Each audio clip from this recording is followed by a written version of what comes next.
மக்களே, உங்கள் அனைவருக்கும் எனது பணிவான வணக்கம். இந்த நாட்டின் மன்னர்களாகிய நமக்கு வேலை செய்யும் பணியாளர்களை நியமிக்க வேண்டிய நாள் குறிக்கப்பட்டு விட்டது. அந்த நாள் வரை நாம் தான் ராஜாக்கள். நமக்காக வேலை செய்ய சாறையாக வருவார்கள், வணங்குவார்கள். ஏன், காலில் விழுந்து கூட வேலை செய்ய உத்தரவிடுமாறு கேட்பார்கள். நாம் விடும் ஆணைகளை எல்லாம் செய்து முடிக்கிறேன் என்று சொல்வார்கள். இனம், சாதி, மதம் வழியாக உறவு கொண்டாடுவார்கள். நாம் வேண்டாம் என்று சொன்னாலும் மரியாதை நிமித்தமாக அல்லது ஒரு முறைக்காகவது உங்களுக்கு இந்த அன்பளிப்பு கொடுக்கிறேன் என்பார்கள். அன்பை அளவிலா பொழிந்து ஆசை வார்த்தைகளை அள்ளி வீசுவார்கள். கூப்பிட்ட குரலுக்கு ஓடோடி வருவேன், உங்கள் நலனே எங்கள் வாழ்வு என்பார்கள். என்றும் உங்கள் அடிமைகளாகவே இருப்பேன் என்பார்கள்.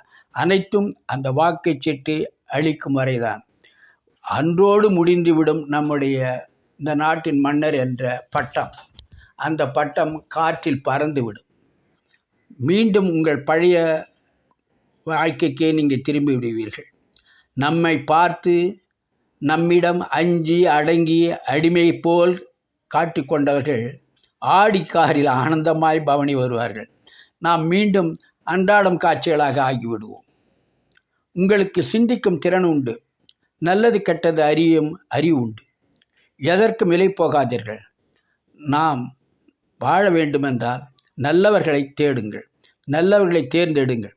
உமது ஒரு ஓட்டு, நீங்கள் போடுகின்ற ஒவ்வொரு ஓட்டும் உங்கள் வாழ்க்கையை, உலக வாழ்க்கையை உயர்த்தும் தாழ்த்தும் போன்ற தன்மைகளை கொண்டது. எனவே உங்களது வாழ்வும் தாழ்வும் உங்கள் கையில் உள்ளது. நீங்கள் எந்த காலத்திலும் எப்பொழுதும் மற்றவர்கள் சொல்லுவதை தயவு செய்து கேட்காதீர்கள்.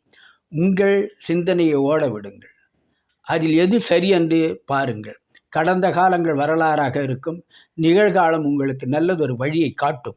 ஆகவே எது நல்லது, யார் நமக்கு தகுதியானவர்கள் என்று நீங்கள் தான் முடிவு செய்ய வேண்டும். மற்றவர்கள் சொல்லுகிறார்கள், அவர் அதை சொன்னார்கள், இதை சொன்னார்கள் என்று. நாமும் எல்லாம் தெரிந்தவர்கள் தான். அவர்கள் அந்த வேலையை செய்கிறார்கள், நாம் செய்ய வேண்டிய வேலையை ஒழுங்காக செய்ய வேண்டும். நேரத்தை விட்டுவிட்டால், காலத்தை விட்டுவிட்டால் காலம் திரும்பி வரவிடாது. வந்து நாம் ஒரு வாய்ப்பை அது கொடுக்காது. ஆகவே நான் உங்களுக்கு சொல்லிக்கொள்வதெல்லாம், உங்கள் அறிவை பயன்படுத்துங்கள். யாருக்கு வாக்கு அளிக்க வேண்டும் என்ற ஒரு தெளிவான எண்ணத்தில் வாழுங்கள்.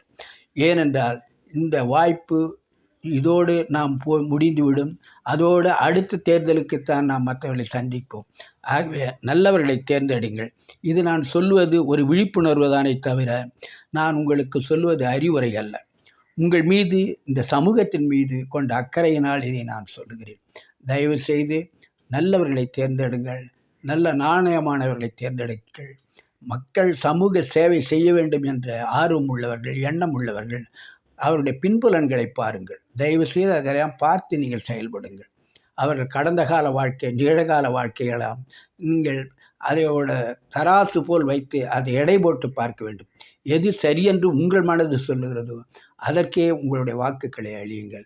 நம் வாழ்வு நம் கையில் என்று மீண்டும் உங்களுக்கு சொல்லிக்கொண்டு, நல்லதொரு வாய்ப்பு கிடைக்கிறது, ஜனநாயக கடமையை ஆற்ற வேண்டும் என்ற நிச்சயமான அந்த மகிழ்வோடு நினைவோடு செயலாற்றுவோம் என்று உங்களை தாழ்பணிந்து கேட்டுக்கொள்கிறேன். மீண்டும் சந்திப்போம்.